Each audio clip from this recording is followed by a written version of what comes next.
A German soldier kneels over a body in a foxhole. He draws his bayonet. He drives it into the man's flesh, twice, checking for a reaction. There isn't one. No scream, no flinch, not even a breath. Satisfied, he stands up, tells his men, 2 dead Americans, and walks away. The man he just stabbed is not dead. He's not even unconscious. He's lying there, fully aware, blood soaking into his uniform, waiting for those footsteps to fade, because the second they do, he's going to pick up his machine gun and start killing again. By the time the sun comes up, this one man, alone, in a single foxhole, with his gunner already dead beside him, will have 52 German bodies in front of his position and 700 more soldiers surrendering rather than face whatever they think is waiting out there in the dark. They never find out it was just him. This is the true story of Gino Merli, and the night the US Army couldn't explain. Before we get back to that foxhole, he's a coal miner's kid from Scranton, Pennsylvania, dropped out of school because his family needed the money and joined the army in 1943 for the same reason half his generation did. 3 meals a day beat what he had at home. They hand him a Browning M 1919, a 31-pound machine gun that can put out 500 rounds a minute. And it turns out this quiet kid from the coal country is unusually good at it. Not flashy good, calm good. The instructors notice he's the type who can sit still under pressure when everyone else is panicking. Nobody knows yet just how far that particular skill is about to be pushed. He ships out to England, gets folded into the 1st Infantry Division, the big red one, a unit that's already fought through North Africa and Sicily and doesn't trust green replacements, because green replacements get veterans killed. Then June 6th, 1944 happens. Omaha Beach, 2nd wave. The 1st wave is already dead in the water when Merli's boat gets close enough to see it. 6 hours of chaos later, somehow he's alive, and he's off the beach. The veterans start looking at him differently after that. But Omaha isn't the story. Omaha is just what got him to the story. Fast forward 3 months, it's September 4th, 1944. The Allies have broken out of Normandy. Paris is free. There's actual talk of being home by Christmas. That talk is wrong. And the village of Sars-la-Bruyère, Belgium, a crossroads so small it barely shows up on a map, is about to prove it.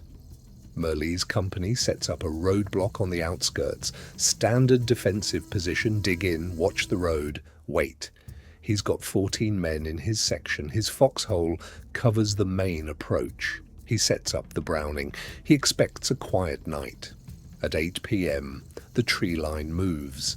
At first it looks like a probe, a small patrol testing the line. Then more shapes emerge from the dark. Then a lot more.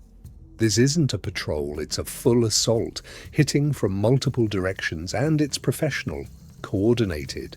The kind of attack that unravels a defensive line fast. The order comes down, fall back. Most of the section pulls out. 8 men get captured trying. Merli doesn't move. Here's why that matters. Machine gunners cover retreats. That's the job description. When the line falls back, somebody has to keep the enemy's head down long enough for everyone else to get clear, and that somebody usually doesn't walk away from it. Merli knows exactly what staying means. He's been in combat 3 months. He's seen what happens to the man left behind. He stays anyway. His assistant gunner, the guy who's fed his ammo belt since Normandy, stays with him. Nobody has to ask him to. He just does. 2 men, 1 gun, hundreds of Germans coming out of the dark. The Browning opens up, and for the next hour, this tiny stretch of Belgian farmland becomes a slaughterhouse. Every time the Germans try to push forward, the gun cuts the advance apart. Every time they try to flank around the side, Merli swings the barrel and catches them in the open. Before they've gone 10 steps, 2 guys, 1 machine gun, holding off what will turn out to be hundreds of enemy soldiers. Then a round finds the assistant gunner. He goes down. Merli can't stop to check if he's alive. The half second it would take to look is a half second the whole position doesn't have, so he doesn't look. He just keeps firing, belt after belt, not knowing if the man beside him is alive, dying, or already gone. Now it's just him. 1 soldier, 1 gun. A wall of Germans in the dark that doesn't seem to end. He keeps firing anyway. Eventually the math catches up to him. Ammunition running low, the barrel scorching hot, his hands cramped into the shape of the grips. And the Germans are coming from too many directions to cover all at once. They get into the foxhole, flashlights in his eyes, hands ripping the gun away from him, voices shouting orders in a language he can't understand. And then, quiet. He understands immediately what that quiet means. They think he's dead, or he's about to have to convince them he is. He goes still. A German soldier kneels down to check the bodies. This is routine procedure after an assault. Confirm the kill, take the weapons, move on. He draws his bayonet. He drives it into Merli's flesh. Not a poke, a real thrust, deep enough to tear muscle, deep enough that blood is soaking his uniform before the blade even comes back out. Every nerve in Merli's body is telling him to move. This isn't poetic exaggeration, or the human nervous system is built to react to pain like that. Flinching isn't a choice most people get to override. It's automatic, hardwired below conscious thought. Merli overrides it anyway. The bayonet goes in a second time, deeper. He doesn't breathe. The German straightens up, mutters something to the others. Someone laughs. 2 dead Americans, position secured. Boots move off into the dark. The moment they're gone, Merli has the gun back in his hands and he's firing before their footsteps have even faded. Germans who 30 seconds ago believed this position was cleared are suddenly dying in it again. Confusion rips through their ranks. They checked. They put a blade in him. How is he shooting? By the time anyone figures it out, Merli's already gone quiet again, slumped in the mud, playing dead a second time. Here's the part that turns this from a brave moment into something almost impossible to believe.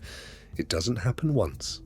A different German patrol finds him later, one that has no idea what the last group found. Same routine, bayonet, stillness, blood he doesn't react to. They move on. He rises, fires, drops back into the dark. This cycle, fight, then die, then rise, then fight, repeats for roughly 10 hours, alone, wounded, next to a friend who never got back up. By the time dawn comes, Gino Merli has been stabbed by bayonets he refused to react to, not once, but multiple times across the night, playing a corpse convincingly enough to fool professional soldiers, checking for exactly that. Dawn breaks. The Germans have pulled back, and here's the twist nobody on their side understands yet. They think they spent the night failing to crack a fortified defensive line. Multiple guns, a real position. It was one exhausted man in a hole. When the American counterattack comes that morning, it meets almost no resistance. 700 German soldiers surrender. American troops advance through the position and find Gino Merli still at his gun, covered in blood, mostly his own. Beside him, his assistant gunner, exactly where he fell hours earlier, scattered in the field in front of the hole, 52 dead German soldiers, 19 of them directly in his line of fire. 1 man, 1 gun, 1 night. Here's the detail that makes this story different from every other one soldier held the line war story you've heard. When they find him, exhausted, bleeding, surrounded by the men he killed, Merli doesn't ask for a medic first. He asks to be taken to the village church. He sits in the pew as morning light comes through glass windows that somehow survived the night, and he prays for his friend, who died beside him and never got back up, for the men from his own side he never saw again. And this is the part that stops people cold every time they hear it, for the 52 Germans lying dead in the field outside. He said, years later, that no matter how much you hate the men trying to kill you, you can still find it in you to pray for them once it's over. That they were in the same war he was. That somebody, somewhere, was waiting on each one of them, the same way people were waiting on him. When his commanding officer told him he was being put in for the Medal of Honor, Merli tried to give it away. "Give it to my gunner," he said. "He deserves it more than I do." His gunner was already dead. They gave Merli the medal anyway. President Truman put the Medal of Honor around his neck in 1945. He could have taken any path after that: speaking tours, a book deal, politics. The whole country would have opened its doors. Instead, he went back and finished the high school diploma he dropped out of years earlier. Then he took a desk job at the Veterans Administration and kept it for 30 years, helping other veterans cut through red tape to get what they'd earned. He rarely talked about that night. When people asked, he'd shrug. "Did what I had to do."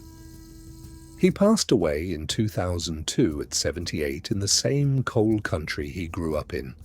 Somewhere in Pennsylvania, there's a street named after him, a veterans center, a stretch of state park. Most people who drive past those signs have no idea what they're named for. One man, 10 hours. 2 bayonet wounds he refused to react to. 52 enemy soldiers, 700 more who surrendered rather than find out what was really in that foxhole. And when it was finally over, his first instinct wasn't to celebrate. It was to kneel. If you want more true stories, the history books buried, subscribe, and I'll see you in the next one.